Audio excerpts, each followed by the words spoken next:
of view. The second is it directly depends on the first, also in mathematical terms.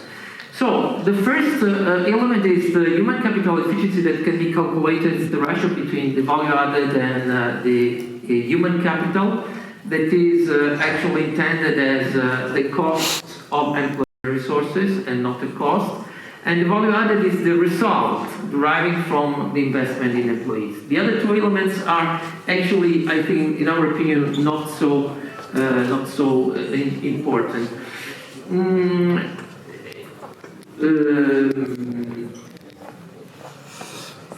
Okay.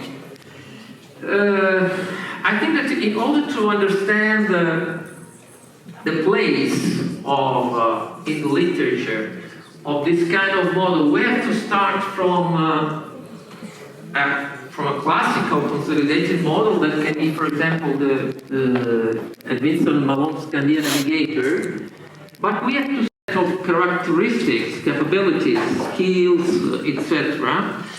But it's the amount of capital invested in human resources. So the main element is that actually human capital is a flow entity and not a stock entity, like in the traditional way of intending intellectual capital. And as a consequence, the value added is the result of the investment in human resources.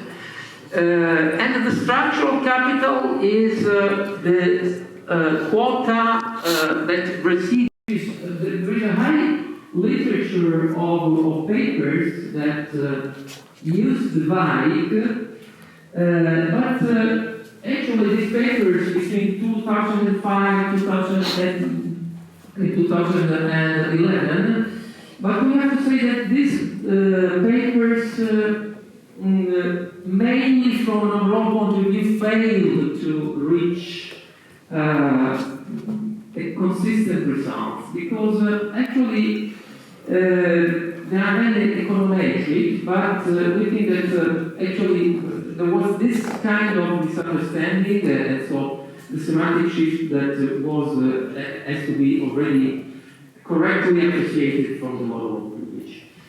Okay, so I'm going to go to the main contribution.